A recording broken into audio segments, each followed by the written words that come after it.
Primeiramente, boa noite, né? Bem-vindos todos e todas a mais um encontro do Vox pelo Zoom, né? Espero que funcione tão bem quanto das outras vezes. Bom, o Mauro propôs, né, o tema do que querem as identidades para mais esse encontro do Seminário de Psicanálise Política, que é uma atividade que a gente vem desenvolvendo desde o ano passado. Bom, como eu disse agora há pouco, né, a gente tem uma conversa a respeito desse tema que já vem faz algum tempo, a gente troca algumas ideias, troca algumas referências, e em função do convite que o Mauro teve para um evento, se não me engano, na Faculdade do Largo de São Francisco, né, Mauro? A respeito desse tema, o Mauro propôs que a gente colocasse o debate, abrisse o debate, a conversa para o Vox, né? Bom, queria dizer também que o convite do Mauro me fez pensar bastante, né? É um tema candente, está na ordem do dia, né? Nós, psicanalistas, temos sido convocados, quando não convidados, a falar sobre ele nos mais diferentes ambientes, com os mais diferentes públicos, né? Tanto entre nós, psicanalistas, quanto na universidade, quanto em debates de intervenção pública. E ele é, ao mesmo tempo, um tema espinhoso, né? Ele coloca enormes questões, problemas bastante difíceis para a gente pensar.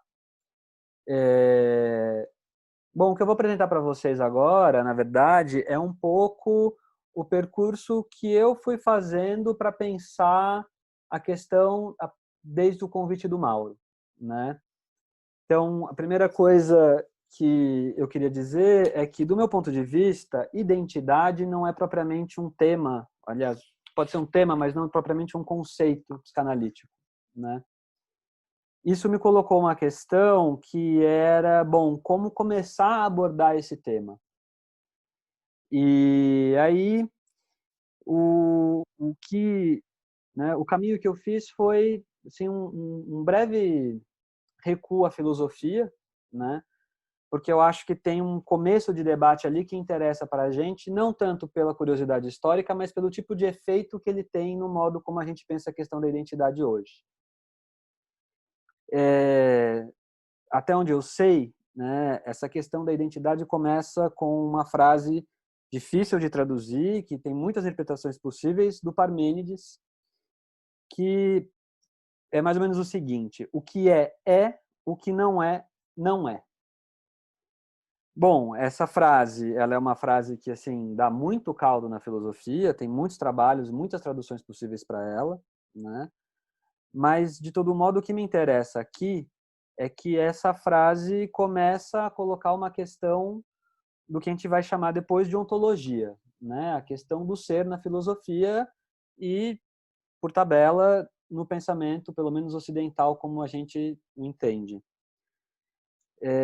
Isso já é um problema para a psicanálise, porque tem toda uma discussão na psicanálise justamente sobre se há uma ontologia psicanalítica ou não, como lidar com a ontologia. Então, eu lembro, por exemplo, do livro do Desler-Lacan, do Ricardo Goldenberg, interlocutor frequente aqui no Vox, em que ele vai defender justamente que tem uma preocupação do Lacan em desontologizar a psicanálise. Quer dizer, tem uma certa tentativa de mostrar como para o Lacan o que está em jogo não é esse ser consistente, coerente, como aparece na filosofia, como a gente herda da filosofia.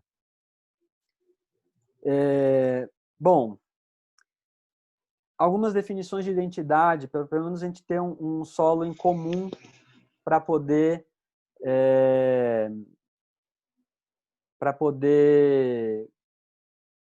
debater, conversar hoje, né? No vocabulário crítico de filosofia do Lalande, né, técnico e crítico de filosofia, ele vai colocar que identidade é a característica do que é idêntico no sentido de único, seja percebido, concebido ou nomeado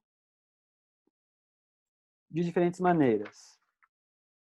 e também é a característica de um indivíduo quando se diz que ele é o mesmo ou idêntico a si mesmo em diferentes momentos de sua existência, malgrado as mudanças, às vezes consideráveis, que lhe podem acontecer. Uma outra discussão sobre a questão da identidade, que, na minha opinião, é bastante interessante, muito mais interessante que a do Lalande, é no vocabulário europeu de filosofia, né, também conhecido como Dicionário dos Intraduzíveis, organizado pela Bárbara Cassan. Bom, aí ela vai dar algumas definições que ao mesmo tempo se assemelham, mas se distanciam daquilo que o Lalande coloca para a gente, né? Ele vai colocar que para a identidade tem uma questão de indiscernibilidade, mesmo no sentido de mesmo que idêntico a.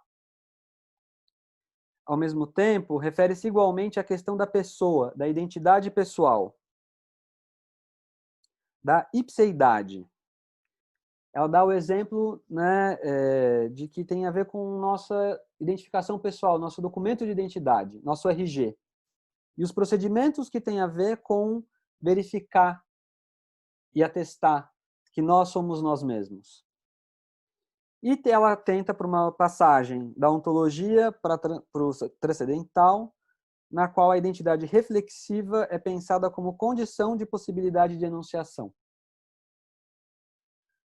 Bom, aí tem todo um conjunto de problemas que se abrem a partir dessas questões, né? O problema da imagem e da semelhança, né? A questão da identidade de si e da extensão dessa problemática para o campo do indivíduo e do coletivo, né? E aí tem uma passagem que eu acho muito importante, né? Porque se a gente estava falando, né, de uma questão de ontologia, muito rapidamente essa questão começa a virar uma questão política. Quer dizer, a gente vai começar a falar, segundo ela, dos nomes de um povo, né? De uma língua a outra. Quer dizer, como um povo se identifica enquanto povo, como um povo se nomeia a si mesmo e nomeia os outros. E aí eu acho que o exemplo, né, dos gregos que chamavam qualquer um que não falasse a língua grega de bárbaros, vai bem na direção do que ela está apontando para a gente, né? Eu queria frisar essa questão, né, de como muito rapidamente uma questão que parece uma questão de ontologia, uma questão de lógica, ganha corpo político, né? E não é à toa que a gente vai encontrar uma referência pelo próprio dicionário organizado pela Bárbara Cassan, não sei se foi ela que escreveu esse verbete em particular, mas que vai ser a questão da terra natal e da pátria, né? Quer dizer, a questão do Heimat e do Vaterland. A questão de onde nascemos e das nossas origens, a questão da nossa genealogia e do nosso pertencimento, né? Bom, só de pensar nos destinos que essa questão teve ao longo do século XX, né, na ascensão de regimes totalitários, na ascensão do nazifascismo, se apoiando numa questão de identidade do povo consigo mesmo, né, e pensando justamente naqueles que não são idênticos ao povo e que por isso deveriam ser expurgados, incinerados, mortos, a gente começa a perceber como essa questão ela vai ganhando relevo, e é uma questão que está posta até hoje, né? Acho que uma parte do convite do Mauro tem a ver justamente porque essa é uma questão que estamos o tempo todo colocando no Vox, né?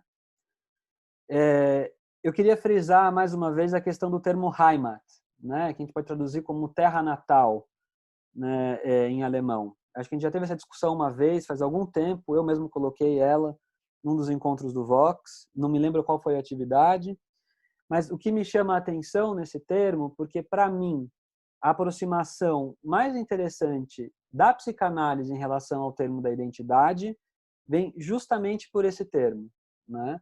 Quando Freud vai falar das Unheimliche, né? Vocês percebem que o Heimat o radical também no termo que o Freud usa, num texto de estética, né? A preocupação do Freud nesse texto, apesar de considerações metapsicológicas, é um texto que tem a ver com estética, tem a ver com arte, tem a ver com literatura, né?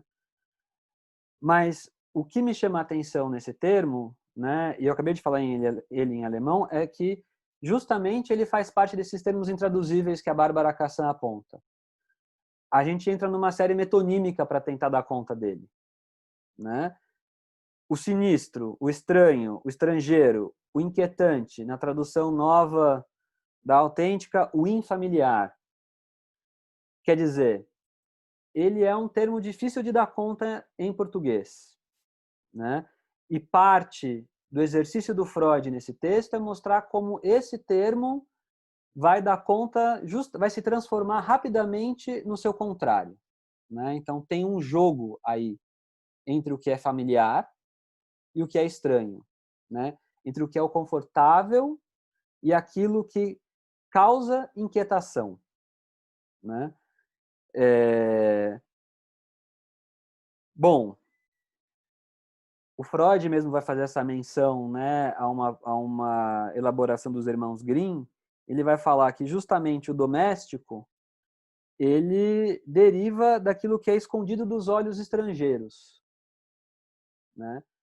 Quer dizer, tem todo um jogo muito nuançado entre aquilo que a gente percebe como sendo próprio, familiar, né? Quer dizer, como aquilo que tem a ver conosco mesmo, assim, que tem a ver com a gente, e aquilo que parece estranho, que parece distante. E é justamente nesse movimento entre o que a gente acredita, o que a gente aposta que tem a ver com a gente, né? Quer dizer, o que a gente coloca aí em questão que tem a ver com a nossa identidade, porque é o que nós somos, né? O que é, o que a gente é o que a gente é, né? E falar de identidade, a gente começa a derrapar nesse tipo de construção redundante, né? Mas para o Freud tem uma íntima ligação com aquilo que a gente acha que não tem a ver com a gente, né? É quase como se a gente pudesse falar que lá onde estão os bárbaros, que os gregos achavam que estavam tão distantes da cultura helênica, na verdade, estão muito mais próximos do que eles imaginavam.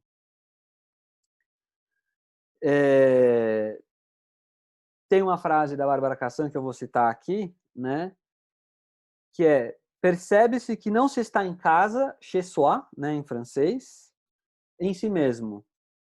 Tal é a angústia do sujeito moderno frente ao Unheimlich, frente a esse termo meio intraduzível aqui. Né? O que eu quero chamar para discussão aqui? O que eu quero chamar para discussão aqui é que, justamente,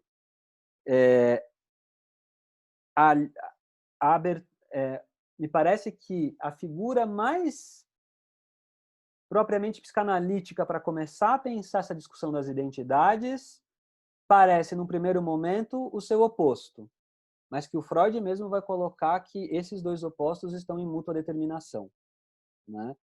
Quer dizer, um primeiro entrave para a gente poder abordar a questão das identidades desde a psicanálise seria pensar quais são as figuras da teoria psicanalítica que a gente tem à mão para poder pensá-las, considerando que identidade não é exatamente um conceito, um termo psicanalítico, né?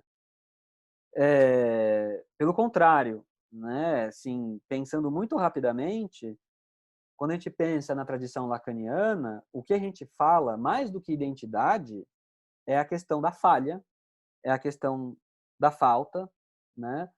É a questão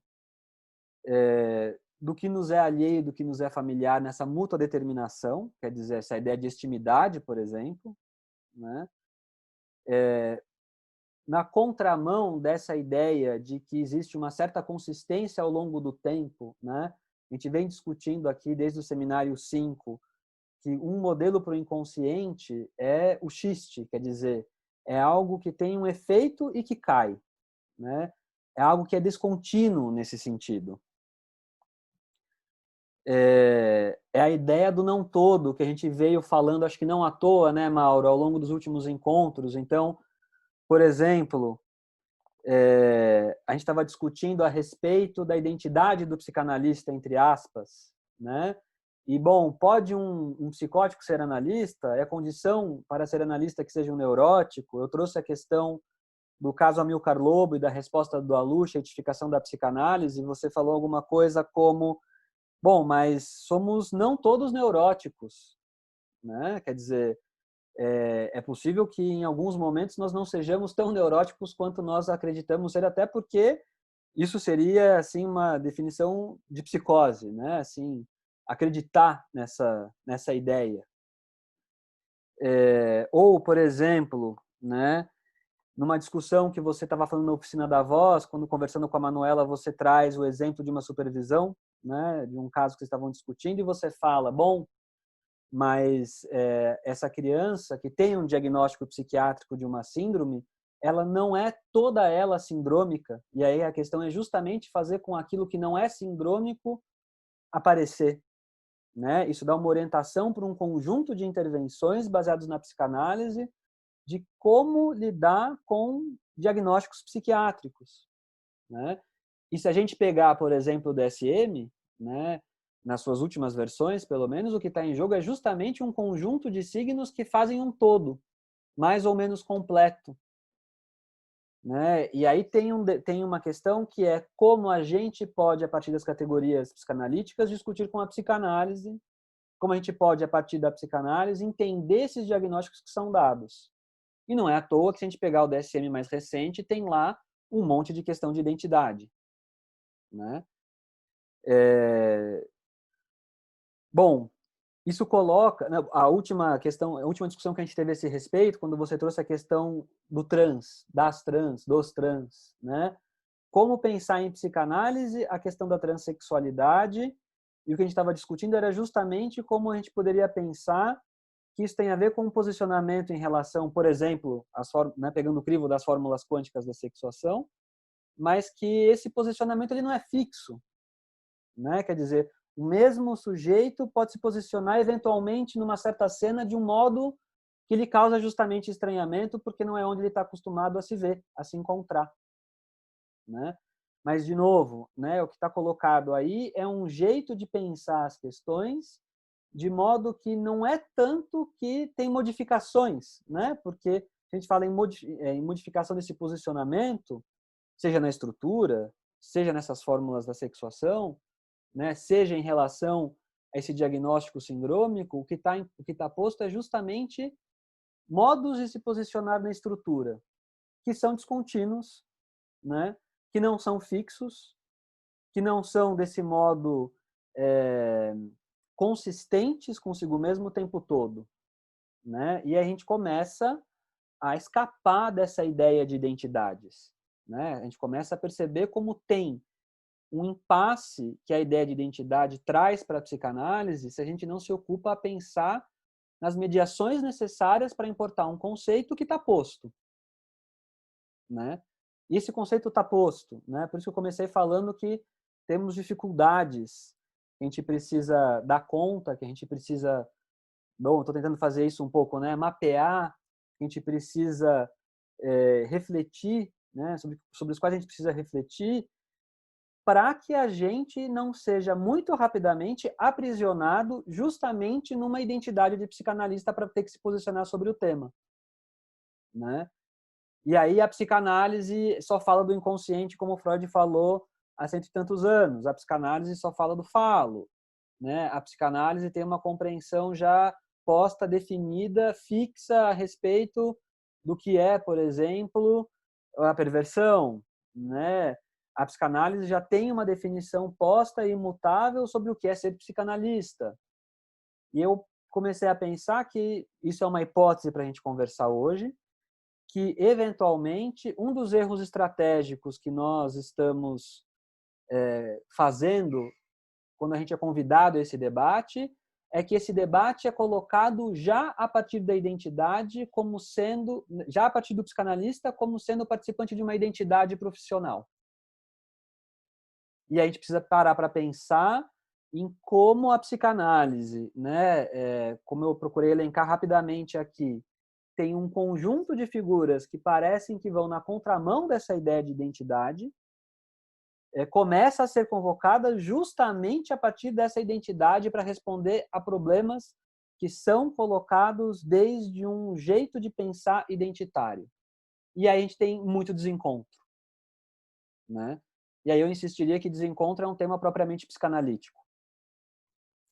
Uma outra questão que eu acho que a gente precisa pensar é que muito do debate, né, dessas pautas identitárias, como a gente fala e ouve falar por aí, tem a ver com uma ideia de reconhecimento, né?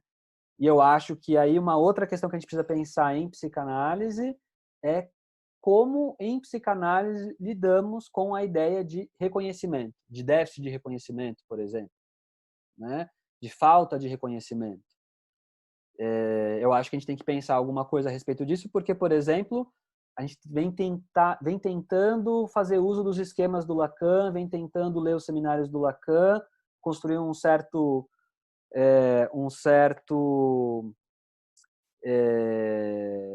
eu diria, acervo, né, de um certo patrimônio que a gente possa usar para pensar as questões de um jeito comum aqui.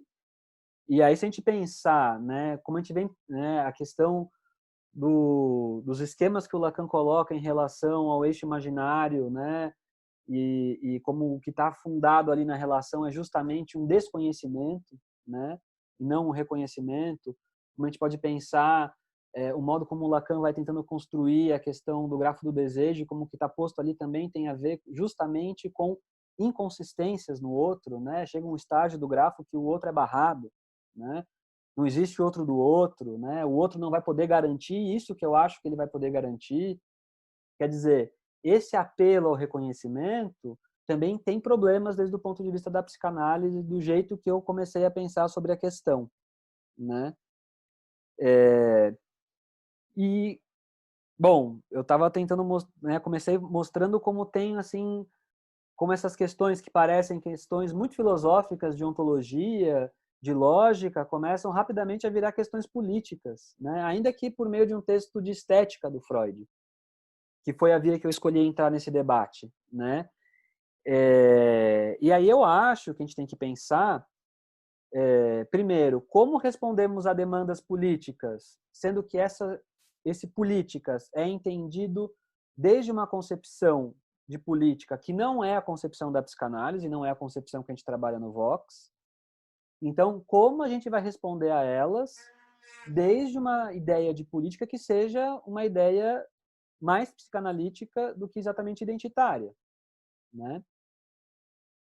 Não estou dizendo aqui que existe um polo antagônico irresolúvel que o debate é impossível. O que eu estou dizendo aqui é que talvez a gente precise pensar com mais cuidado nas mediações que, mesmo que as palavras sejam as mesmas, representam coisas muito diferentes, né? Fazem parte de uma amarração teórica no nosso campo que não é a amarração teórica que está colocado em outros campos.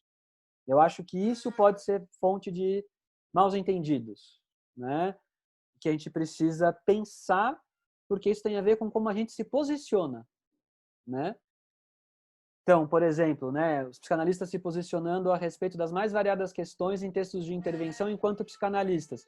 Isso vai justamente na contramão da ideia de que, eventualmente, somos psicanalistas numa relação, mas que, fora de uma relação de transferência, numa conversa em outros ambientes, em outros lugares, não somos necessariamente analistas das pessoas com quem conversamos, né?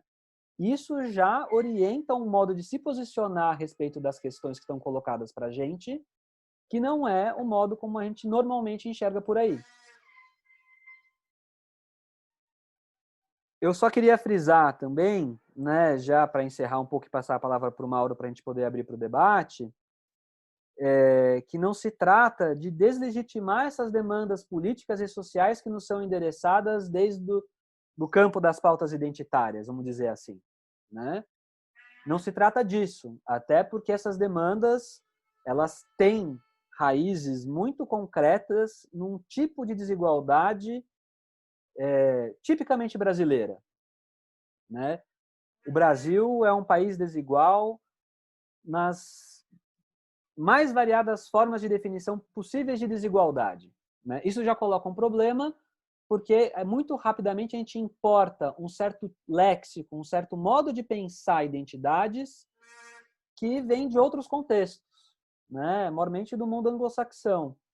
Quer dizer, isso demanda reflexão, porque o modo como as relações sociais se dão no Brasil, elas não são exatamente do mesmo modo como elas se dão lá fora, né? Para começar, porque na minha opinião, tem uma marca de desigualdade que está colocada e que a gente não ultrapassou e não vamos ultrapassar tão rápido, né? Se a gente quiser pensar, por exemplo, na atual epidemia do coronavírus, né? É uma pandemia global, mas não é à toa que no Brasil a primeira morte confirmada de coronavírus, tal como foi noticiada, foi justamente uma empregada doméstica que trabalhou numa família que voltou de férias na Itália, né? O corte da desigualdade está posto aí, porque é provável, não conheço a história a fundo, mas é provável que essa empregada não tivesse, por exemplo, acesso a um plano de saúde particular, né? A gente sabe que tem uma diferença, estamos vendo o tempo todo aí diferenças de leitos de UTI na rede privada e na rede pública, né? A gente sabe que tem uma desigualdade territorial no modo como a rede pública se coloca no Brasil. Então, estamos em São Paulo e o modo como a saúde se organiza em São Paulo não é o mesmo, por exemplo, não é o mesmo nem na capital de São Paulo, nem no interior de São Paulo. Quer dizer, São Paulo como estado, né, como essa categoria que tem a ver com uma identidade territorial, já começa a não funcionar muito bem. Imagina, então, no Brasil, em que a desigualdade territorial é bastante marcada, né? E não precisa nem ir muito longe, não precisamos nem falar de um exemplo da região norte do país, é só pensar no modo como a situação no Rio de Janeiro é muito mais precária e está aqui pertinho, algumas horas de viagem, né? Então, essas demandas elas são legítimas, né?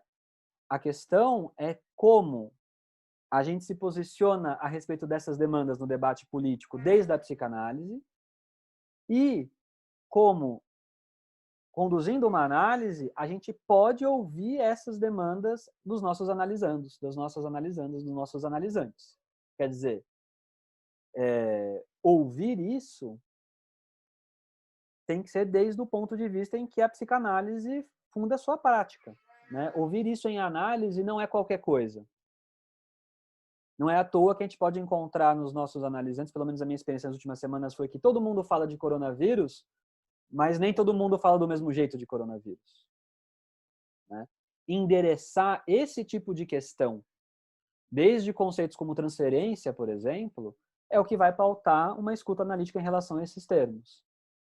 É que eu também acho que uma escuta analítica desse modo, orientada nesses termos, não tem a ver com fazer uma interpretação social, né, eventualmente selvagem, dessas demandas que são legítimas. Então, a questão é como poder pensar essas questões, né, a partir do referencial psicanalítico, encarando que questões políticas estão postas, inclusive de maneira legítima para a gente, porque tem a ver com a nossa realidade, sem que a gente caia no erro de confundir essas duas coisas, essas duas dimensões do problema. Bom, eu sei que eu fiz aqui aproximações bastante rápidas, né? Como eu disse, eu estou tentando organizar um conjunto de coisas que eu vinha conversando com o Mauro a partir desse convite, né, para debater com o Mauro e com vocês aqui no Vox. É uma primeira aproximação de uma questão que é muito difícil, que é muito espinhosa, que exige cuidado, né? Justamente porque, muito rapidamente, o resultado de eventuais confusões, quando a gente está conversando e pensando, eu acho que eu entendi o convite do Mauro como um convite a poder pensar em voz alta com vocês, a gente cai na lacração, né? E tudo que eu gostaria que a discussão de hoje não virasse é lacração, né? Justamente porque esse é sintoma de um modo de colocar a questão que não deveria nos interessar desde o modo como eu acho que a gente precisa poder pensar que a psicanálise entende essas questões. Bom, foi até aí que eu pude ir, Mauro. Passo agora a palavra para você. Vou fechar meu microfone aqui.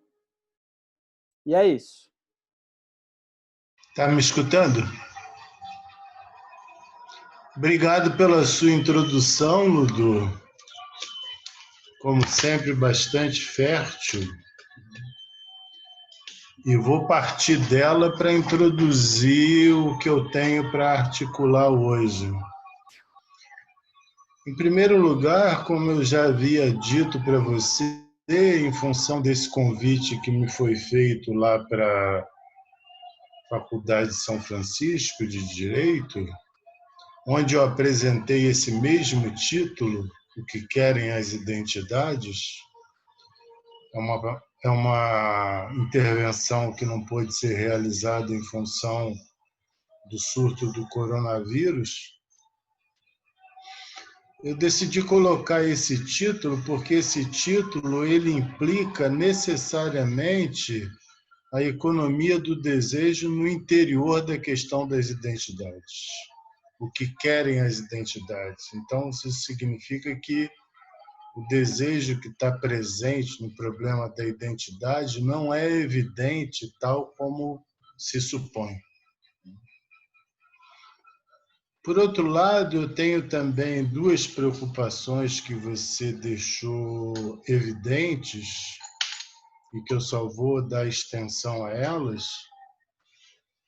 É que nós estamos vivendo num momento histórico, particularmente no Brasil, onde nós temos uma redução do pensar muito acentuado. Essa redução do pensar, já colocado pelos representantes oficiais da República, ele nos leva, em geral, a duas posições como resposta a essa tendência dominante. A primeira, legítima, de contestação, e a segunda, que é de uma redução dos argumentos, procurando negativar aquilo que está sendo falado. Consequentemente, pode-se tirar daí que nós estamos num momento onde o saber é muito pouco cativante. Isso, inclusive, no meio analítico, e eu me explico por quê.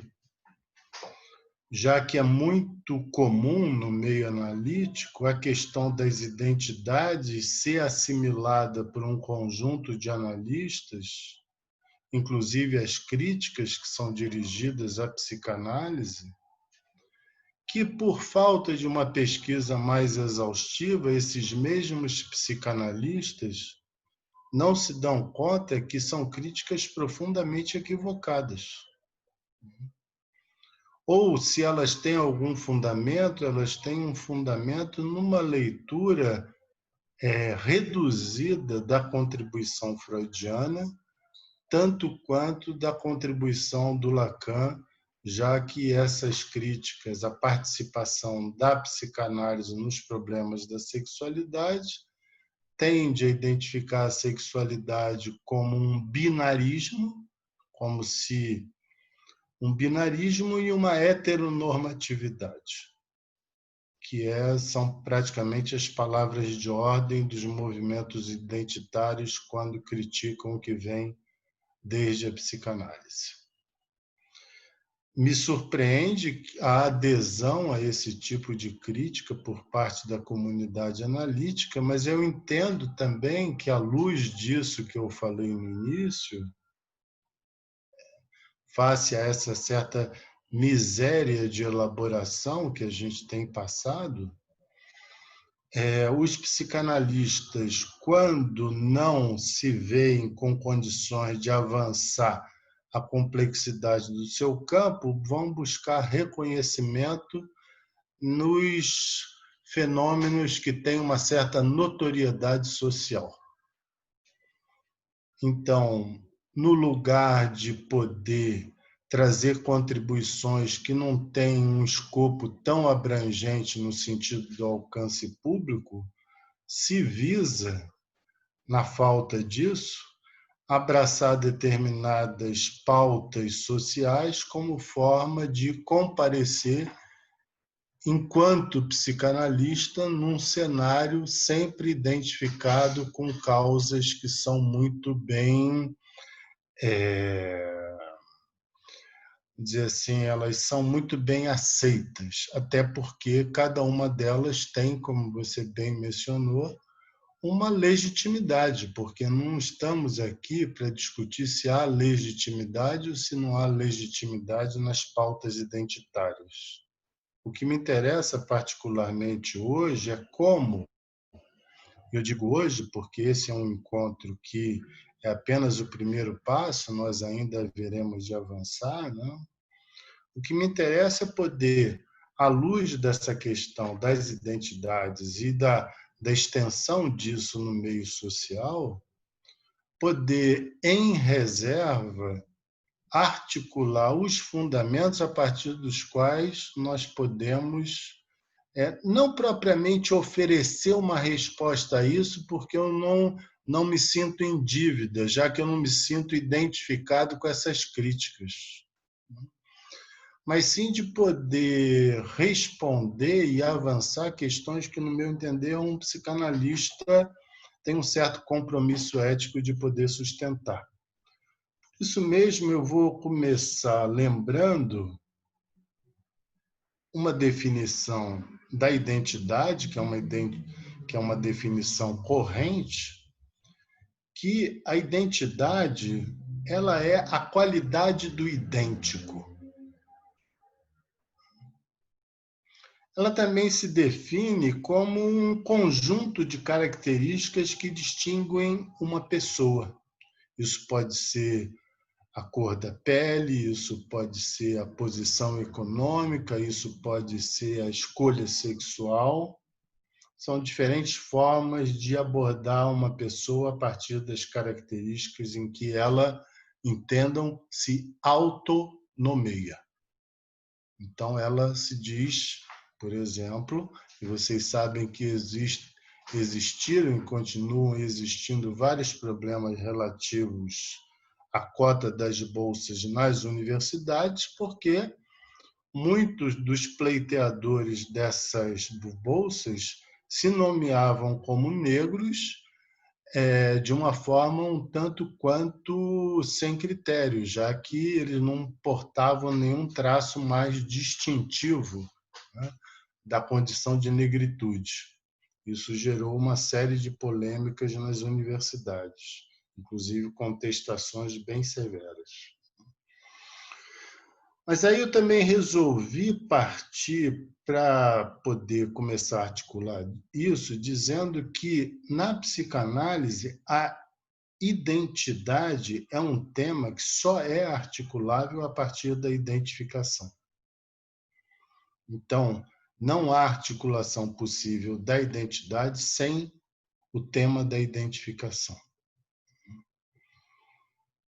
Tanto é, e por causa disso mesmo, para aqueles que estão interessados nessa questão da identidade, que com certo rigor visam aprofundar a questão desde a psicanálise, vão poder encontrar nas primeiras 6 lições do Seminário da Identificação uma série de questões levantadas pelo Lacan que aproximam muito de perto essa relação identidade-identificação. Por exemplo, vou citar uma delas, para mostrar a diferença, duas delas, para mostrar a diferença, como ele concebe na psicanálise isso. Em primeiro lugar, ele vai dizer que, para pensar a identificação, só se pensa ela por via do significante. Essa é uma frase canônica no seminário. Além dele afirmar que isso não é um assunto cômodo, ela não pode ser articulada sem o significante. Por isso mesmo, ele vai avançar nessas elaborações e vai fazer questão de afirmar que, uma frase do Lacan, a experiência nos sugere procurar o sentido de toda identidade numa espécie de reduplicação de mim mesmo. Ou seja, se eu penso a questão da identidade num registro segundo o qual o sujeito se autonomeia, então é uma reduplicação de mim mesmo. Se eu penso a relação identidade-identificação, é por onde ele vai avançar, ele vai colocar isso numa relação estreita com o penso logo sou. Porque esse penso logo sou, que a princípio pareceria sugerir que se eu penso, eu sou, o o que ele vai procurar mostrar é que exatamente quando Descartes fala, à luz da leitura dele, que penso logo sou, o que está em jogo não é um pensamento, mas sim uma divisão. Penso, logo sou, é uma operação lógica que está aí. Então não há identidade entre pensamento e existência. Por isso mesmo que ele vai insistir nesse ponto de que o penso logo sou não é uma questão identitária. Não é porque eu me penso de determinada forma que eu sou dessa forma que eu afirmo que eu digo que eu sou. E é só dessa forma que se pode entender que a identidade se encontra na dependência da identificação. Um último avanço mais significativo que ele faz nesse seminário é mostrar, numa discussão da lógica, um problema que só foi resolvido depois das contribuições da lógica moderna, onde ele diz que é um absurdo achar que A é igual a A. Ele vai fazer um grande desenvolvimento para mostrar que A é diferente de A. Por que A é diferente de A? Porque a condição de definição do significante é um ser diferente do outro. Um significante nunca é igual ao outro. Então, mesmo que eu diga A é igual a A, eu não tenho identidade.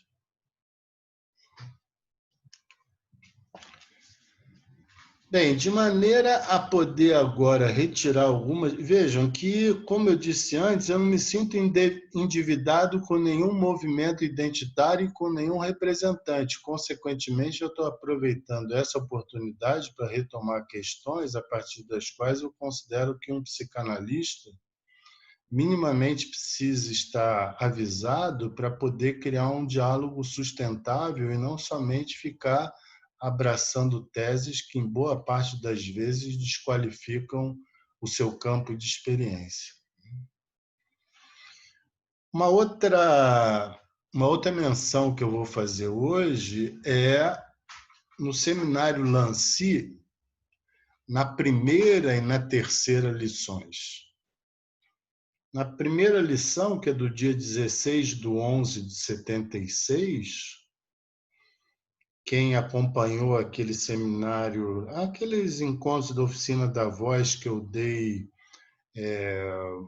mostrando o corte nos toros e fazendo a ligação entre eles, eu fui buscar exatamente no seminário Lancy. Quem for tiver curiosidade de acompanhar esse seminário vai poder ver que o fundamento está lá. Lacan repete essas operações. Mas eu vou pegar uma frase que me pareceu bem cristalina para o nosso tema, que ele vai dizer o seguinte: a identificação é o que se cristaliza numa identidade. Essa frase eu vou me deter nela porque eu vou concluir com ela. Eu também faço questão de fazer referência a uma outra lição do seminário Lancy, que é do dia 11/1/77. O seminário foi dado ele começa em 76 e termina em 77. Ele vai dizer que o final da análise, para ele, nesse momento, isso não é unívoco, ele define o final da análise como saber fazer aí com o seu sintoma. Ou existem versões dessa frase dada pelo próprio Lacan no interior desse seminário. Uma outra que se tornou bastante conhecida, que ele vai dizer: saber e fazer é savoir e faire. Esse sintoma que ele está falando não é com TH, é sem TH. Bom, essas duas frases, no meu entender, elas têm relação.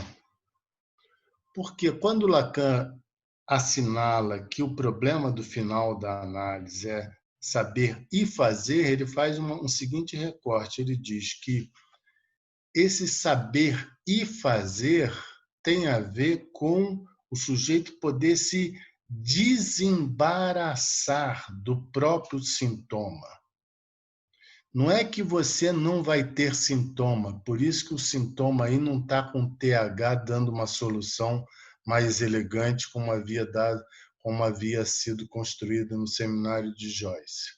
Não, é o sintoma propriamente dito, fonte de mal-estar e de conflito. Mas,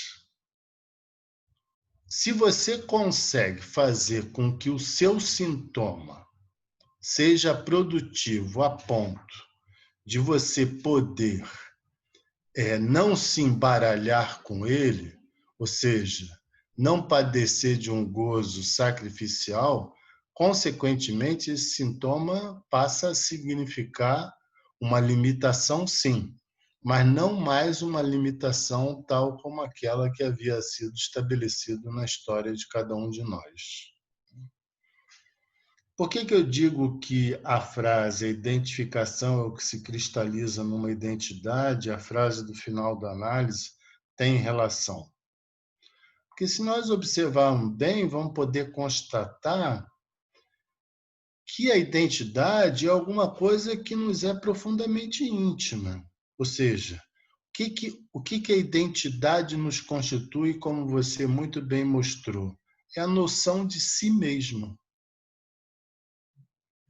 Não existe nada mais íntimo do que a noção de si mesmo, ela é estrutural.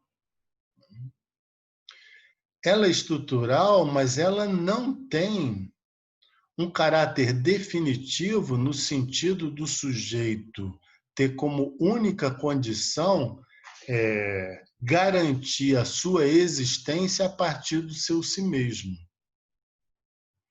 Tanto é verdade que numa das frases também típicas sob a autorização do psicanalista, Lacan vai dizer que o psicanalista só se autoriza dele mesmo, porque esse si mesmo, na verdade, ele merece ser entendido como dele mesmo, não como si mesmo no sentido do imaginário, dele mesmo e alguns outros. Se ele faz essa mudança e coloca a terceira pessoa do singular tanto quanto a terceira pessoa do plural relacionados, é porque não se trata em momento nenhum de se apoiar no si mesmo como índice de um avanço do sujeito, mas sim como aquilo que é o osso duro que o sujeito precisa transformar.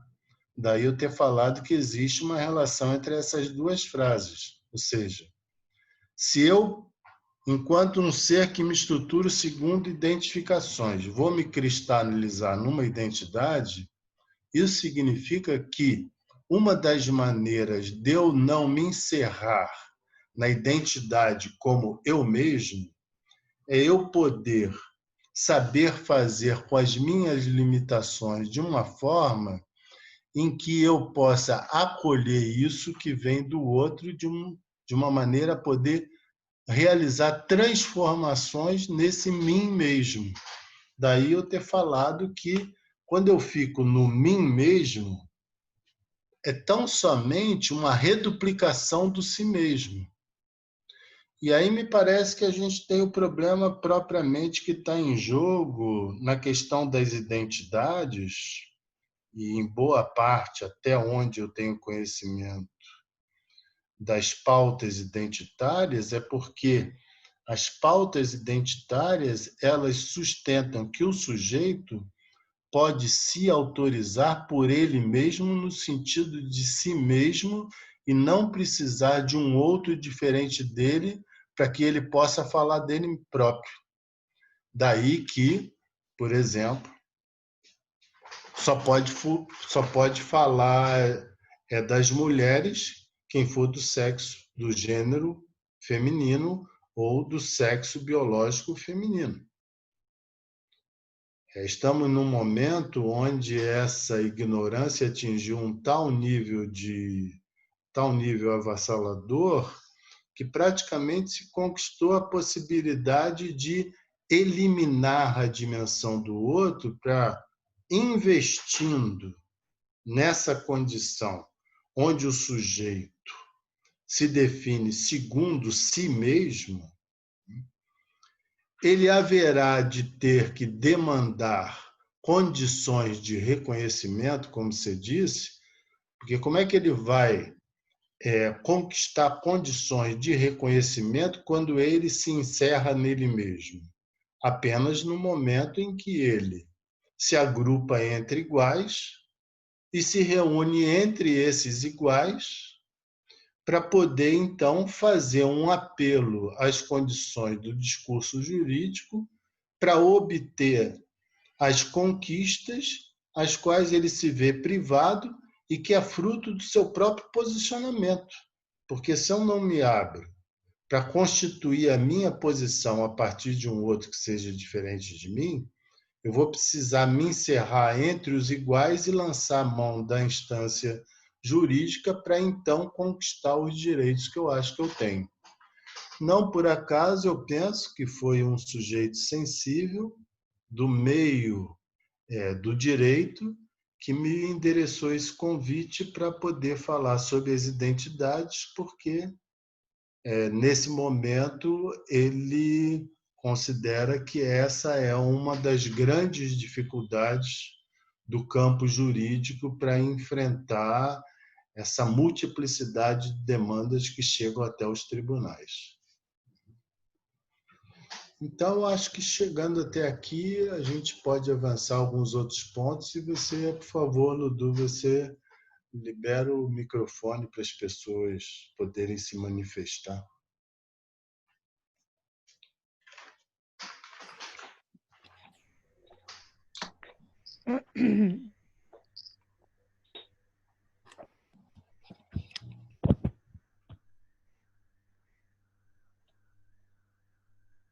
Cláudio está de volta.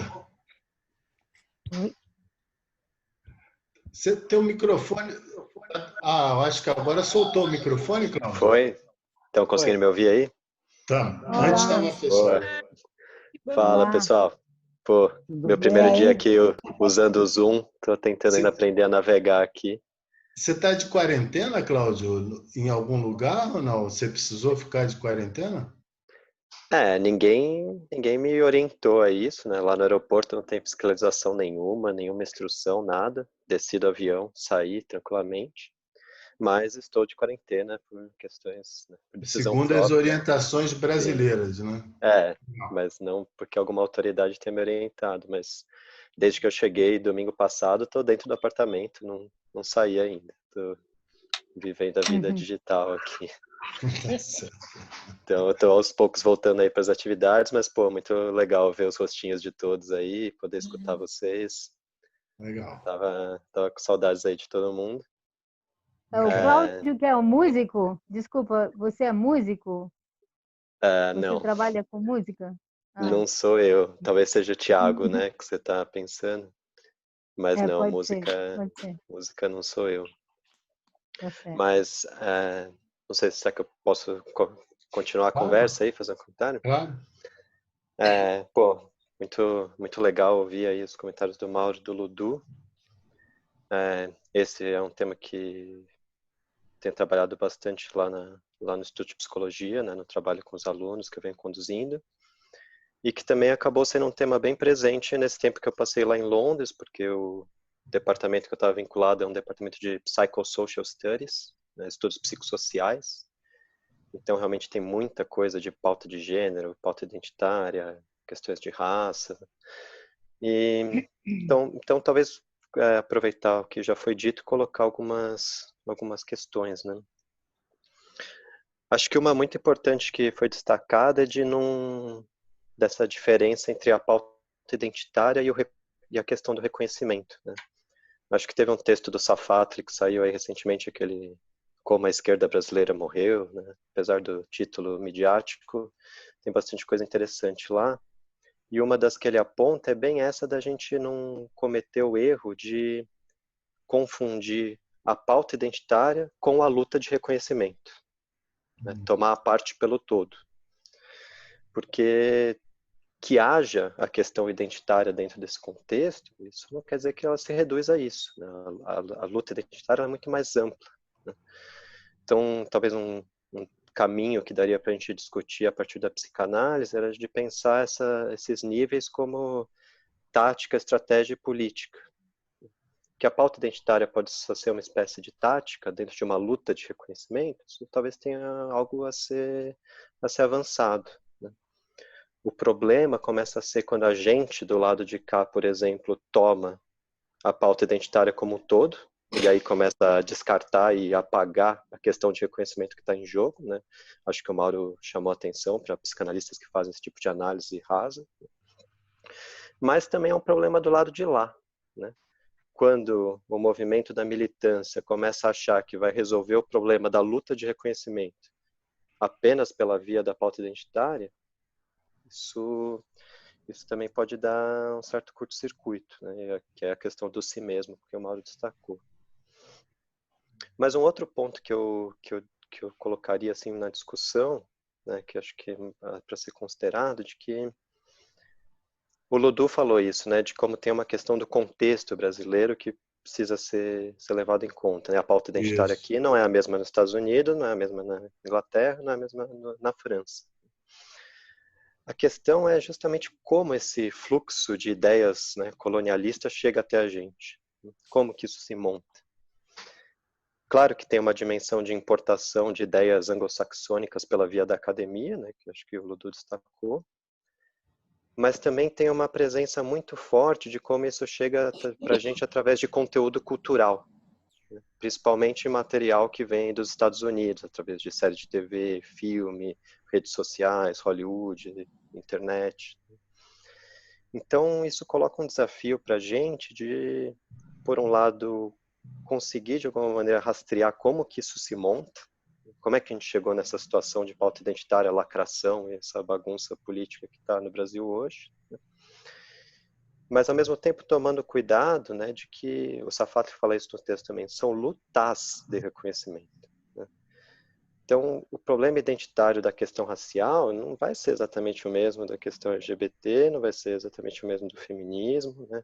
A discussão que a gente vai ter com quem pega uma base de fonte acadêmica da França não é a mesma do cara que está fazendo post lacrador porque viu uma série de TV de Hollywood. Eu digo isso para a gente não tomar assim como se o interlocutor dessa conversa do lado de lá fosse um campo unificado que desse para a gente endereçar ele de maneira simplificada. Tem nuances dessas disputas que a gente precisa analisar talvez com um pouco mais de calma, de maneira mais separada, né? Hoje é o primeiro passo, né, Cláudio? Sim, acho que isso, né, eu estou tentando apontar caminhos de avanços possíveis, né? Uhum. Então, acho que dentro dessa leitura, né, um elemento que teria que ser colocado do contexto brasileiro, né, de como chegam essas ideias aqui, é o problema da tecnologia, né? Se tem esses discursos de lacração, se tem as pautas identitárias da maneira como elas avançam entre os jovens na universidade, que vocês mencionaram, né? Isso é porque tem uma certa infiltração dos aparatos tecnológicos que chegaram no país de uma maneira abrupta, né? As redes sociais, a internet de velocidade, o smartphone. E isso cria uma gravidade maior dessa problemática, principalmente se a gente toma, como o Ludu destacou o texto do Infamiliar, do Heimlich, né, o conceito do duplo. As redes sociais, com o que elas promovem uma proliferação de duplos, uma máquina de produção de duplos de relação com duplos. E isso vai ter um problema na relação com a pauta identitária, e isso transpõe para a política, algo que o Safatli também destaca nesse texto. O que a gente vive no Brasil é muito mais uma duplicação política do que uma polarização política. Cada lado da briga é um duplo de si mesmo, e isso leva aos impasses e à falta de soluções que a gente enfrenta hoje. Então, acho que esse tema da tecnologia ele tinha que entrar nesse debate. Acho que a Dani tem um argumento interessante disso, né, sobre essa aceleração na construção da narrativa, da história de si mesmo, né, os problemas que isso causa. Então, acho que isso são alguns caminhos possíveis aí de avançar no debate. Não sei o que vocês acham. Dudu, coordena você que está no comando aí do Sim, senhor. Instituto Vox.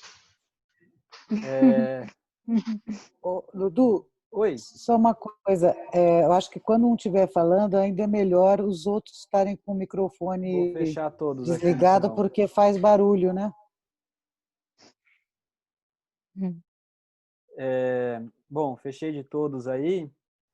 Olha, concordo, Cláudio, com essa questão da tecnologia, né? É que a minha preocupação foi antes disso, né? Porque aí o debate em relação à tecnologia seria pensar se elas propiciam uma nova forma de subjetivação e, portanto, determinam como a subjetivação acontece, ou se elas participam da subjetivação, e a gente teria que pensar que subjetivação é essa, né? Mas, voltando para o texto do Safatli, então, ele incorre no erro que ele mesmo fala, né? Não sei se ele que escolheu esse título ou não, mas é que daí não tem a esquerda. O meu argumento é justamente esse, né? Ele achar que existe a esquerda é ele fazer justamente isso que ele está diagnosticando e apontando como um erro. Não acho que exista a esquerda, né? Se teve alguma coisa que as últimas eleições provaram para a gente, foi isso, né? E eu acho que isso tem a ver justamente com essa ideia que o Mauro apontou, né, da predicação. E a predicação muito rapidamente vira uma série metonímica meio que sem fim. E a gente começa a cair nesses narcisismos das pequenas diferenças, né? Em termos de estratégia e de tática e de política, tem algo para a gente pensar que vai nessa direção, né? Me parece que temos esse impasse, né? Agora, eu também acho que aí tem um problema que eu considero que é um problema teórico da psicanálise, ou para a psicanálise, que é o que está em jogo na análise do Safatli, porque me parece que ele parte claramente, e ele nem deve negar isso, de uma filosofia da história de inspiração hegeliana, né? E essa, né, que, enfim, é o que está lá na luta por reconhecimento do Honneth, quer dizer, é algo que está posto de maneira quase que aquele tipo de ideia quase que senso comum, sem citar de onde vem, né? E aí o que está em questão é justamente um apelo ao reconhecimento de direitos, que é o que o Mauro estava apontando, né? Toda a ideia de filosofia do direito do Hegel, que tem a ver com uma ideia de filosofia da história também. E aí a provocação que eu faria é que o Hegel é o cara que fala que não tem história na África, né? Isso deveria acender uma luz para a gente, que é como importar esse argumento a respeito de uma certa concepção de história para a nossa realidade, né? Que, em certo sentido, está muito mais próxima da África do que, né, do Atlântico Sul do que do Atlântico Norte. Apesar do que, às vezes, a gente quer pensar, enfim, apelos à cidadania justamente europeia e por aí vai. Mas eu acho que tem algo que a gente precisa pensar nesse sentido também, né? E eu acho que sim, são pautas identitárias as mais variadas. Não tenho nem certeza de que a gramática de todas elas é a mesma, que a gente consegue reduzi-las todas ao argumento que o Honneth coloca para a gente, que é um argumento muito bem construído, muito convincente, mas que coloca problemas para a psicanálise, porque eu acho que, desde o ponto de vista da psicanálise, o mal-estar com essa questão seria justamente como pensar reconhecimento em psicanálise, né? Eu acho que o nosso problema em termos de teoria psicanalítica seria esse, assim, como fazer essa ideia de reconhecimento operar no nosso campo, né? Me parece que tem algumas direções que o Lacan dá que não vão tão na direção do reconhecimento assim, né? Dessa possibilidade de um reconhecimento pleno. Mas não sei, né? Como eu disse, são coisas que eu estou meio que pensando nas últimas semanas, meio que no calor da hora, não tenho nada muito definido ainda. E aí concordo que tem essa questão da tecnologia, mas eu talvez pense ela de um jeito um pouco diferente, Cláudio. Estou pensando em voz alta agora, tá? Porque eu não sei nem se a gente garante que estamos a produção de duplos, né? Tem todo um problema dos fakes, que na verdade eles só produzem mais do mesmo, não é nem duplo, eu diria, né? São esses perfis que ficam alimentando numericamente, assim, inundando a comunicação com as mesmas informações, com os mesmos posts, com as mesmas frases, com as mesmas questões, só repostando, né? E aí eu acho que a gente poderia pensar, uma vez o Mauro falou isso, não lembro nem quando foi, Mauro, né? Mas a questão de uma redução da linguagem a um código, a um algoritmo, né? Eu acho que a gente tem uma porta de entrada para pensar a questão das tecnologias, das redes sociais, tecnologias de comunicação, né, em termos de política, que, não sei, pode dar algum caldo interessante, não sei o que você acha, Mauro. E olha, não é de se jogar fora, né? Porque, afinal de contas, estamos todos conversando hoje por causa do Zoom. Estamos tudo no algoritmo aqui. Sem algoritmo, esse negócio não funcionaria, né?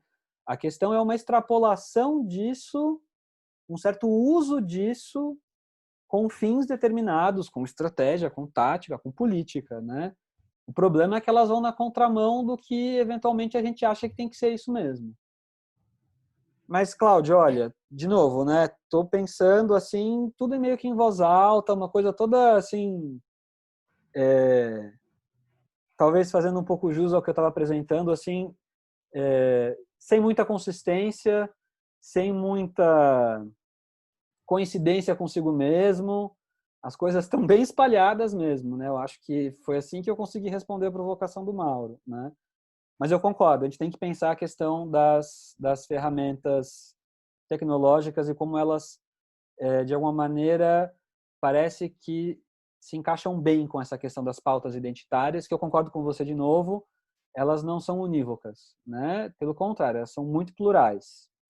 Eu acho que do mesmo modo como a gente, de alguma maneira, não deveria, né, aceitar essa redução de uma crítica à psicanálise, acho que também deveria tomar o cuidado de se endereçar a esse campo bastante plural que são as pautas identitárias, né?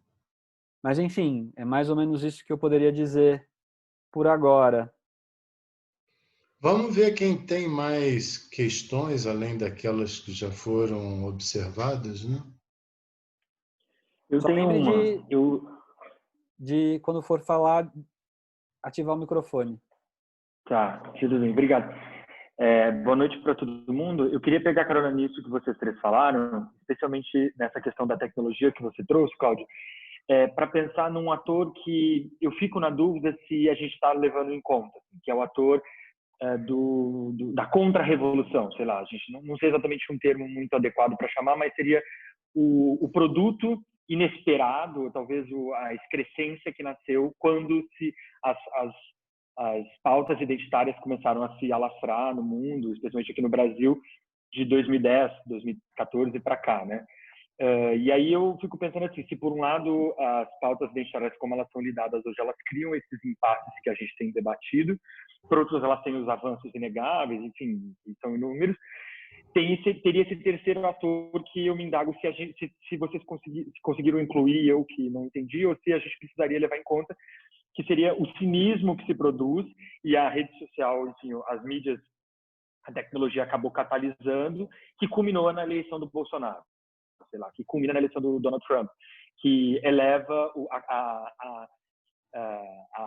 até uma tentativa desesperada de restauração de um passado perdido, sei lá, mas as pautas identitárias criando uma contraforça, que seria essa coisa cínica do tipo, ele vai em rede nacional e assume, não, tudo bem ser homofóbico, tudo bem ser racista, tudo bem ser misógino, como uma resposta a talvez o problema são os discursos das pautas, o discurso que se criou, será que era inevitável esse processo? Como que a gente posiciona esse ator que eu chamo de o cinismo, assim, em relação essas novas demandas, né? Essa seria a minha dúvida em relação ao Bolsonaro. Vamos ver outros que queiram comentar.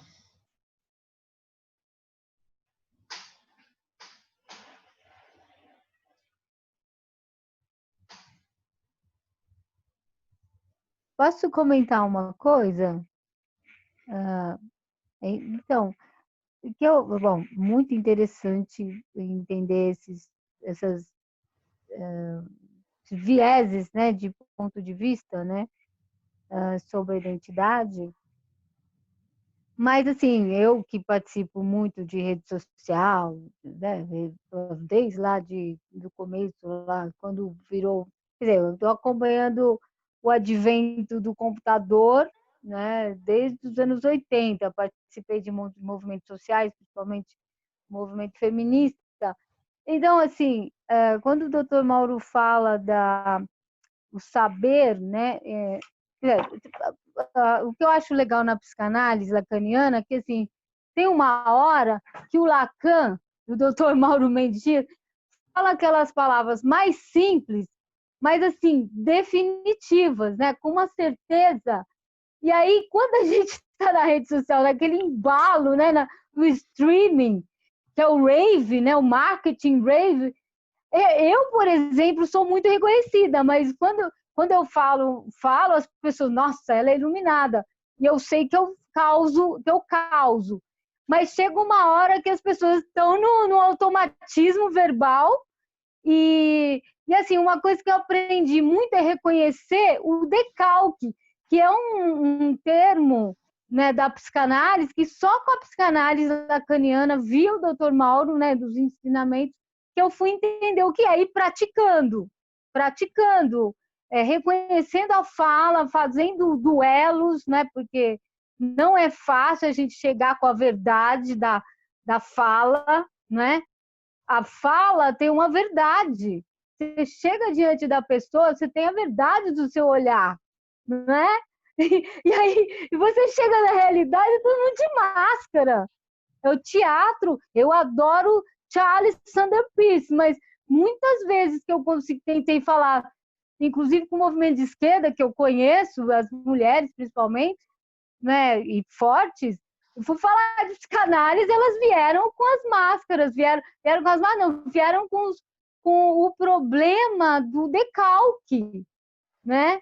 Que eu, por exemplo, dando aula de línguas, eu percebo bem isso nas pessoas. Igual o inconsciente fala e a pessoa sabe que tem que falar a coisa certa e ela não fala, né?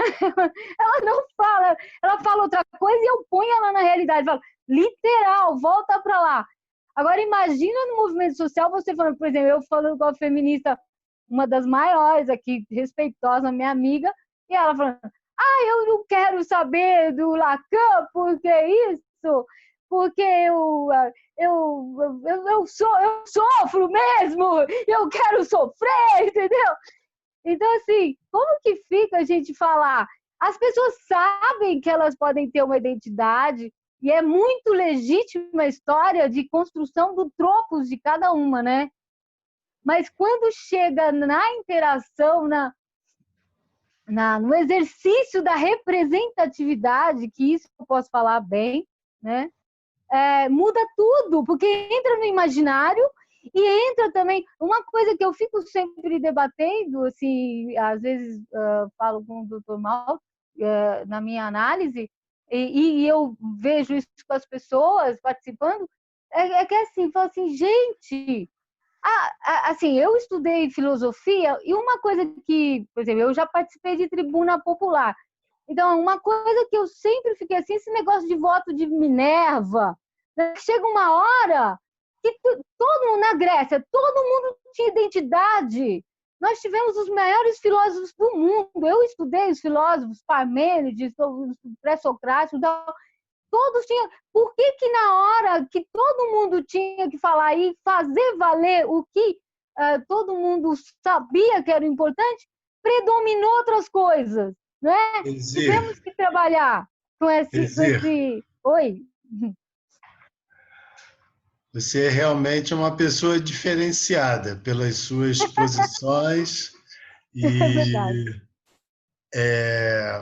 Vamos dar um espaço para as outras pessoas falarem também, tá? Tá bom, tá bom. E eu queria só fazer uma última observação em relação ao que eu havia trazido, porque uma das minhas preocupações sobre esse debate que se trava atualmente e que foi, inclusive, fonte de muito mal-estar num dos, se não me engano, o último congresso da Associação Mundial de Psicanálise, quando houve um discurso muito contundente em relação às limitações da psicanálise, né, do Paul Preciado, é que eu gostaria de encaminhar essa discussão, que evidentemente isso não vai ser hoje, mas para tentar esclarecer, à luz das contribuições do Lacan, que não são de forma nenhuma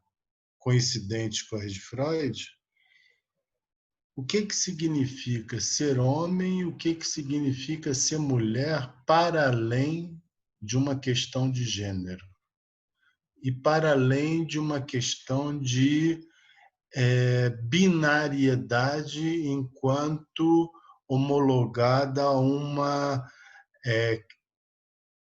bissexualidade baseada nos corpos. Existe uma série de complexidades em torno disso. Lacan só pôde desenvolver isso muito mais tarde, né? Mas eu estou fazendo questão de indicar isso porque, em geral, os psicanalistas são acusados de uma redução da questão sexual, colocando uma crítica ao falo, uma crítica à chamada heteronormatividade, né? Que não sei de onde tiraram isso, mas tiraram, que minimamente eu queria deixar advertido assim, que nós temos muito a avançar sobre o que significa ser homem e ser mulher para além da anatomia. Que uma crítica sustentada na binariedade é inteiramente infundada. Pelo menos à luz do que a gente tem de avanço sobre essa questão no nosso campo.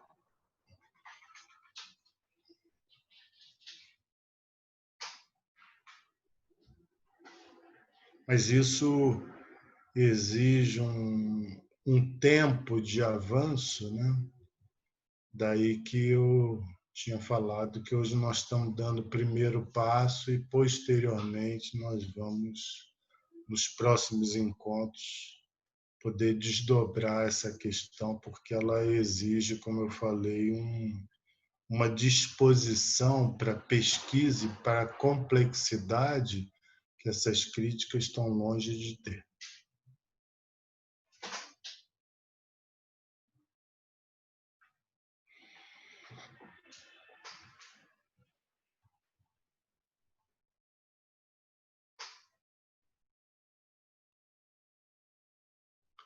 Você ia falar, Cláudio? Posso estar pensando aqui numa questão até a partir do que o Edson colocou. Acho que considerando até que esse convite partiu lá da Faculdade de Direito, né, talvez seria bom a gente discutir um pouco essa implicação desse problema com a questão jurídica, né? Você mencionou o problema das cotas, né, das pessoas que se declararam negro e fraudaram o sistema de cotas, até conseguiram entrar sem ter nenhum fundamento racial para isso, né? Só que não parou aí o problema, né? Porque, na verdade, a situação que se montou lá na USP, a gente percebeu isso de maneira bem evidente, né? O que a gente viu ali na história das cotas, né? Não só que o critério de inclusão foi esse, assim, muito superficial, mas de que realmente se supunha que, magicamente, esse movimento ia solucionar a questão. Né? Vamos pôr a pessoa lá dentro. Se o que ela queria era lugar da universidade, pronto, ela está dentro da universidade. Né? Isso. Na prática, o que rolou? De repente, um monte de gente que historicamente nunca ninguém na família tinha pisado numa universidade foi lá para dentro da cidade universitária. Experiência chocante de não reconhecimento. Né? Assim, sabe o que é ser chamado para almoçar? Os caras estão indo almoçar num lugar que o prato custa o seu dinheiro de viver a semana inteira. Pessoas que foram tiradas das suas cidades para vir morar num quartinho longe da família, longe dos amigos, numa cidade grande que nunca tinham vindo. né? No primeiro ano que se implementou de maneira mais decisiva a questão de cotas, explodiu os casos de queixa de saúde mental, de suicídio na universidade, né? Em 2019 a gente teve 14, 15 suicídios na USP. Isso, o que é? Realmente o direito comprou o discurso identitário, né? Fez o movimento supostamente demandado, sem nenhuma atenção e cuidado com os impasses de reconhecimento que iam se montar ali, e que agora, né, está na situação dramática. Não sei se vocês chegaram a ver essa notícia, né? Saiu com esse título, né? Estamos abandonados aqui. Que são os estudantes que moram na moradia estudantil, muitos deles são esses das cotas, né? E que estão trancados lá dentro da moradia estudantil por causa do vírus. Né? Isolados no meio da cidade universitária. Sem água, sem... Aí começou a ter kit limpeza. O kit limpeza era um detergente e um papel higiênico, sei lá, que distribuíram para alguns deles dias depois de já ter começado a quarentena, né? Então, nesse sentido, é bem quando o direito compra esse engodo e começa a tomar as decisões jurídicas com base nisso, né? O que na verdade está se montando, isso daí vai voltar contra essas pessoas. Está se jogando na armadilha jurídica. É aí que a máquina de poder do estado de exceção vai te devastar. Então, aí tem um ponto que, no diálogo com o direito, acho que a gente poderia contribuir, porque é bem o ponto de equívoco e que aí diretamente vai causar mortes. É isso aí, Cláudio. É isso aí. Como você bem disse, não é por acaso que o convite está partindo deles, né?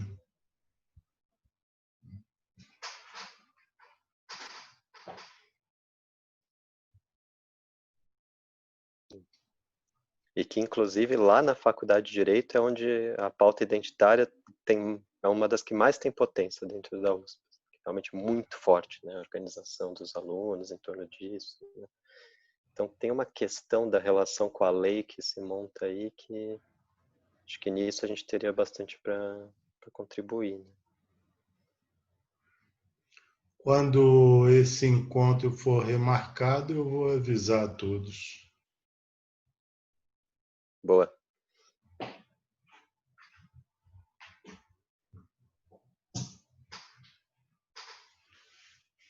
Eu abri meu microfone aí. Estamos ouvindo você.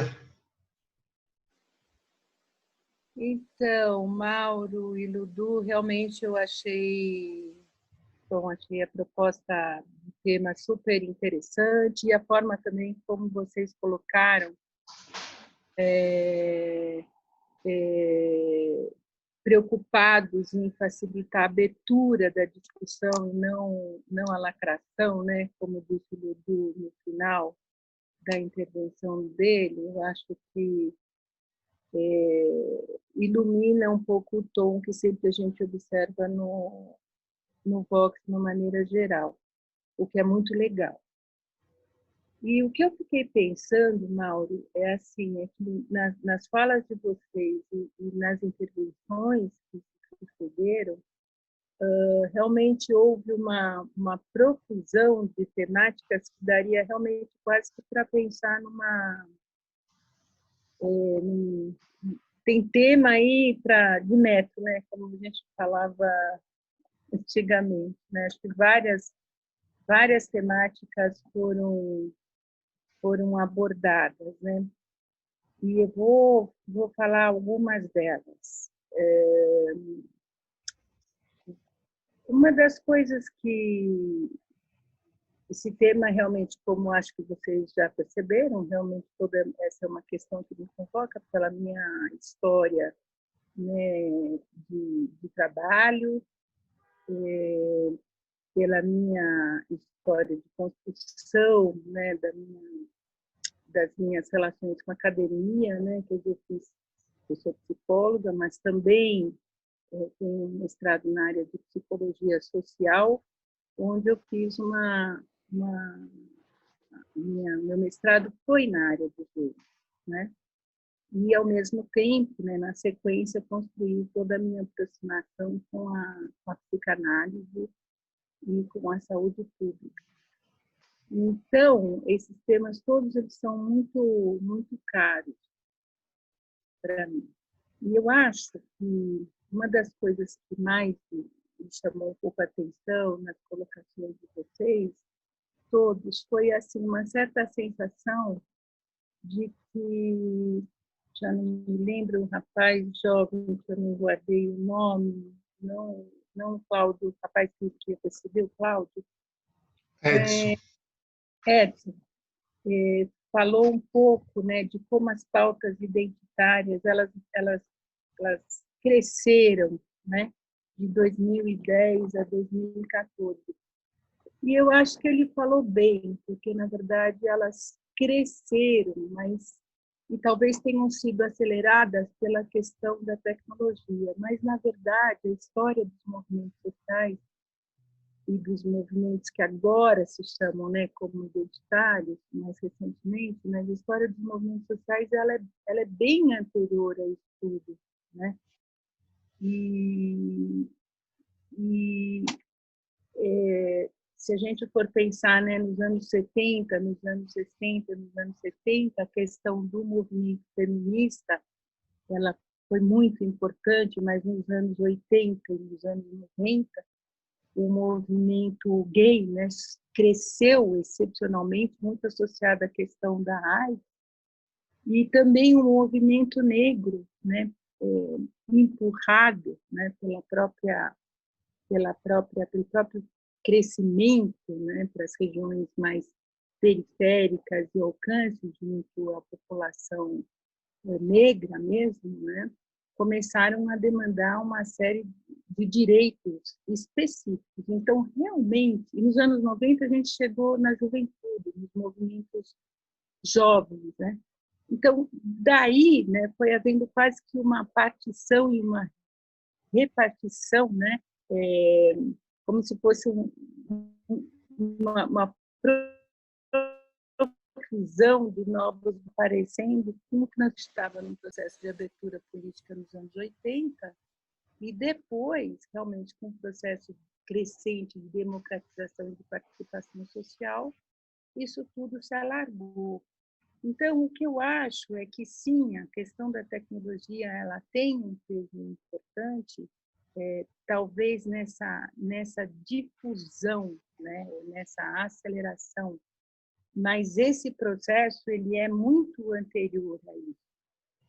E aí eu discordo um pouco da colocação, acho que foi do Cláudio, talvez estou meio na dúvida, mas da questão de como essas questões têm sido todas importadas, né? Elas são importadas médio, né? Médio, mas na verdade elas têm sido trazidas, né? Se é que elas têm sido trazidas desde antes e têm sido adaptadas aqui, aculturadas, vamos dizer assim, para as demandas nacionais, né? O que eu acho, isso eu já falei, acho que numa reunião do Vox anterior, acho que no ano passado, o que eu acho, sim, que houve de mudança foi o crescimento do nível de educação das mulheres jovens, né?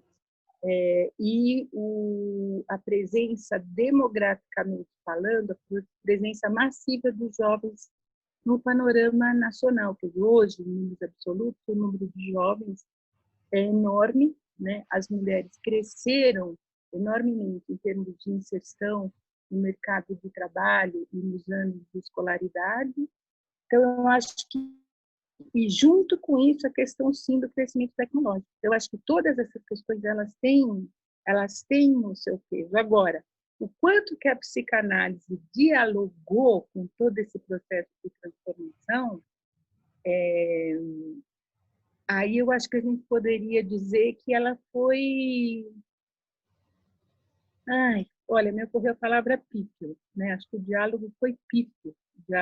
Eu não estou falando, sinceramente, eu acho que a experiência do Vox, as pessoas que se expõem a esse tipo de... Nós que nos expomos a esse tipo de reflexão, eu acho que não falam do conjunto vamos dizer assim, não podem falar, né, sobre como não poder mesmo, né, dada a singularidade do Vox, Mas, de toda forma, eu acho que aquelas críticas, né, que você, Mauro, com razão coloca, que são feitas, né, de maneira inapropriada, né, a Freud e a Lacan, elas acontecem sim por desconhecimento, mas também por uma dificuldade, também acho que dos próprios psicanalistas de conhecerem, né, o que exatamente Freud e Lacan falam, né, em torno disso que você está dizendo de gênero, binaridade, normatividade, etc. São algumas questões padrão, né, que são muito questionadas também. Então, eu acho que tem aí uma falha de diálogo de parte a parte, né? De diálogo e de conhecimento de parte a parte, né? Eu acho que, por exemplo, uma coisa que eu tenho dito muito, assim, a própria questão, quando você diz, a gente não discute pouco o que significa também ser mulher para além da questão de gênero. Gênero é um conceito também super amplo, né? O Ludwig dizendo que a identidade não faz parte do arsenal conceitual da psicanálise, mas gênero também é um conceito assim super amplo, e dependendo do autor ou da autora que está falando, a gente pode pensar isso de diferentes formas, né? Então, isso também é uma coisa que precisaria ser muito mais esmiuçada se a gente quisesse seguir nessa conversa, né? Particularmente para mim, eu acho que no contexto dessa discussão, eu colocaria, eu gostei muito das duas questões que o Ludu colocou. Uma que foi na questão de como é que isso tudo, né, de como é que todo esse cenário de debate, de conversa entre a psicanálise e as questões mais sociopolíticas, podem influir, determinar e nos conformar em nossa escuta como psicanalistas. Então, acho que isso é uma questão muito importante, né? Eu me lembro, por exemplo, de uma experiência pessoal, né, de atendimento na clínica, de como é difícil. Eu pensava assim, puxa, historicamente, eu tenho uma sensibilidade para essas temáticas, mas mesmo assim, como é difícil escutar alguém que se apresenta como alguém que não é homem ou que não é mulher dentro daquelas configurações que eu mesma tenho dentro de mim no momento que eu estou em relação com o meu paciente, né? Então, eu me perguntava assim, como é que outras pessoas estariam ouvindo, se posicionando como analistas nesse momento diante dessa pessoa, desse sujeito em construção. Eu acho que a questão da escuta é muito importante. E a outra questão que o Ludu colocou também é de como é que nós nos colocamos. Uma coisa é nos colocarmos como analistas em atendimento, e a outra coisa é como nós podemos nos colocar em outros momentos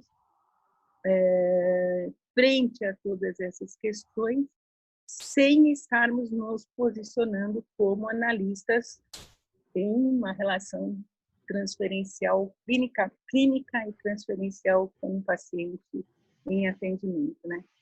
Então, eu retomaria assim, essas questões que ele coloca, porque eu acho que são bem centrais, e eu agregaria, né, assim, enfatizaria muito assim, essa complexificação do que é a história dos movimentos identitários no Brasil, e essas dissonâncias ou esses ruídos que existem entre a psicanálise e os psicanalistas e os críticos, né, e as críticas dos movimentos sociais aos pensamentos, às perspectivas teóricas freudianas.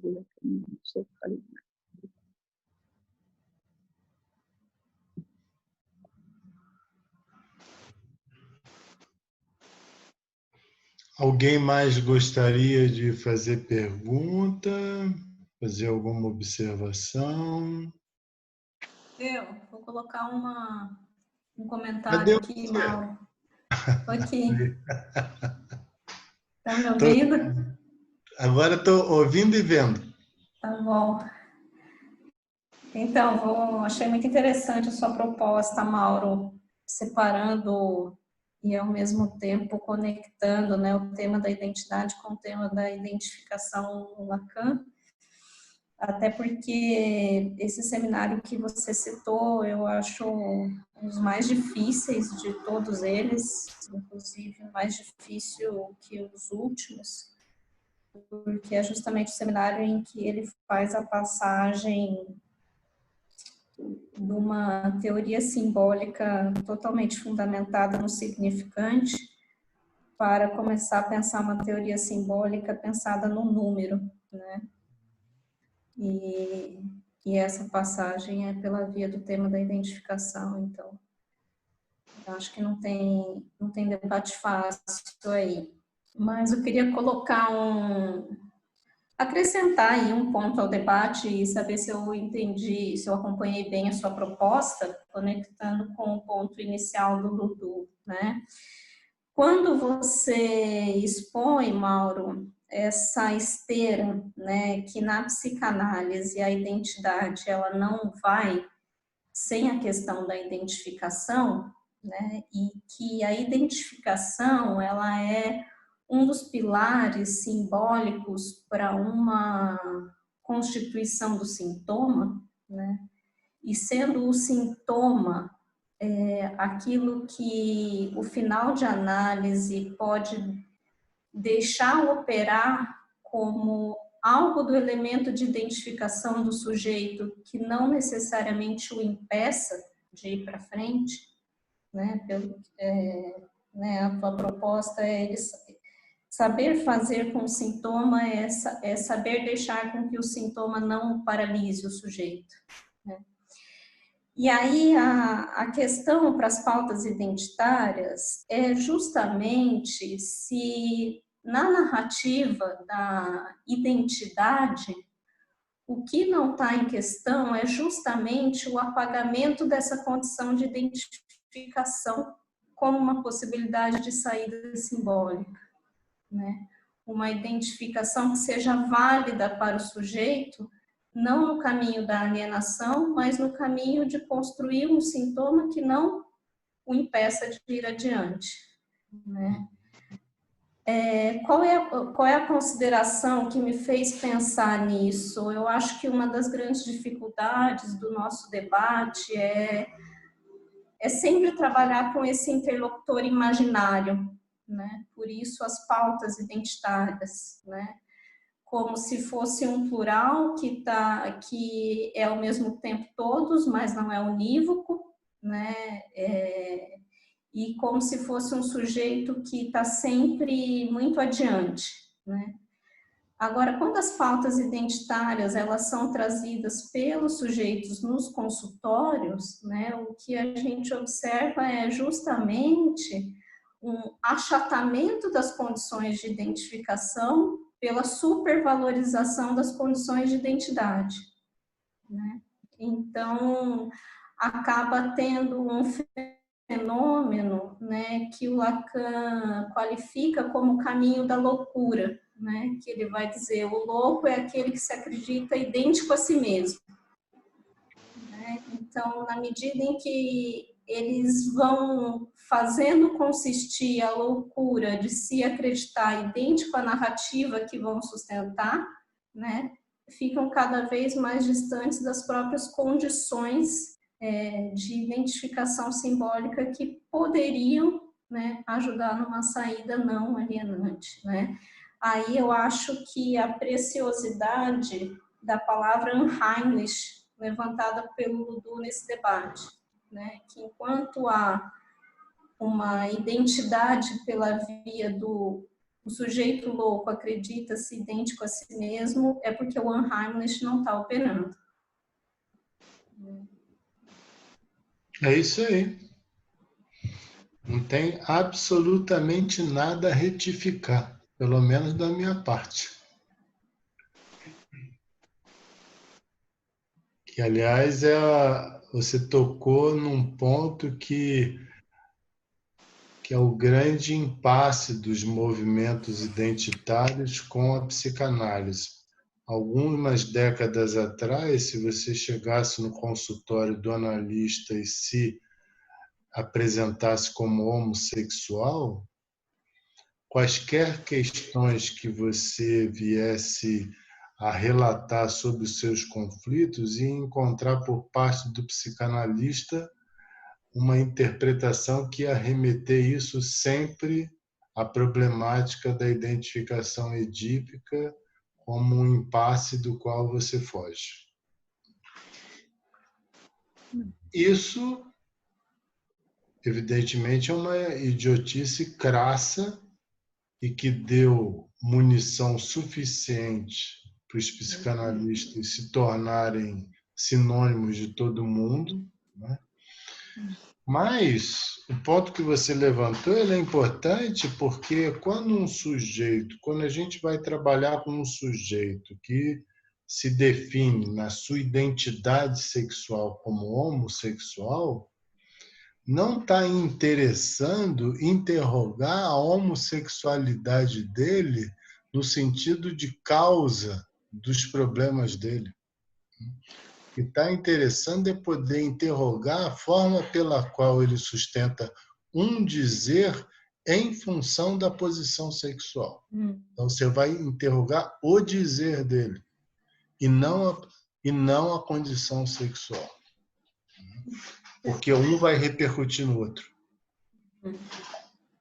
Daí a dificuldade desse tema quando descamba para o lado da sexualidade, que pouca dessas pessoas têm condição, e mesmo muitos psicanalistas, poucos têm condição de esclarecimento disso, porque vão viciosamente em direção à problemática edípica.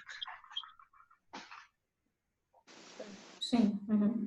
Porque tem outro ponto da sua fala, Mauro, que eu achei muito feliz na sua colocação, né, que é a noção de não precisar falar desde uma posição de dívida, né? Porque é justamente pela via da dívida simbólica que os psicanalistas são convocados, né?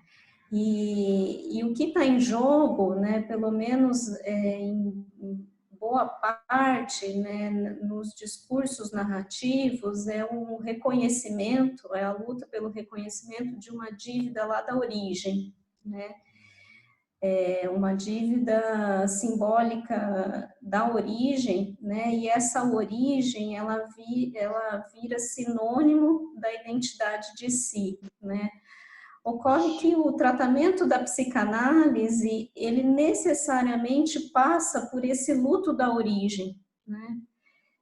Ou seja, em determinado ponto, né? E essa é uma das medidas do andamento de um tratamento, né? É o quanto o sujeito teve condições de se desprender da narrativa de origem para começar a reinaugurar uma outra narrativa, né? E aí, nesses sentidos, o que fica como a loucura do idêntico a si mesmo, num ponto de dificuldade de conversa com as pautas, é sempre que, independentemente do que se fala, a retórica ela volta sempre ao mesmo ponto de origem, né? E esse é um dos sinais do não avanço, né, em termos de aquisição de ganho subjetivo, por exemplo, de uma análise, né? Então, eu acho perfeito o que você está dizendo e eu considero que existem diálogos entre a psicanálise e os diferentes segmentos identitários que são simplesmente impossíveis.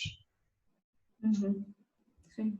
É uma veleidade achar que a psicanálise vai ter entrada junto a esses movimentos, porque exatamente em virtude do que você bem disse, as pessoas querem cobrar uma dívida a partir das suas respectivas origens e não se desembaraçar delas. Por quê? Porque dessa forma que elas vão sempre se manter ligadas ao ódio. E, consequentemente, quando não puderem agir de modo próprio em relação ao ódio, vão contar com os diferentes advogados que têm à disposição para cobrar a dívida por elas. Isso é sem fim. É uma tolice achar que a psicanálise tem diálogo com todos esses segmentos. Exatamente pelo que você disse. Por esse apego à origem. Ludu, cadê você? Ludu, a gente fecha? Como é que é? Acho que podemos fechar, né? Depois a gente abre outra vez. Sim, a gente já relança. Vamos marcar ainda isso aí. Sim. Tá bom? Certo. Gente, obrigado. Obrigado pelas colocações. Obrigado, Mauro, mais uma vez pelo convite para a conversa. A gente ainda vai anunciar as próximas datas do Seminário de Psicanálise Política. Por favor, fiquem atentos à agenda que está lá no site, sempre o mais atualizada possível. Tá bom? Beleza. É isso, gente. Obrigado. Boa noite. Obrigada, obrigada. Ótimo.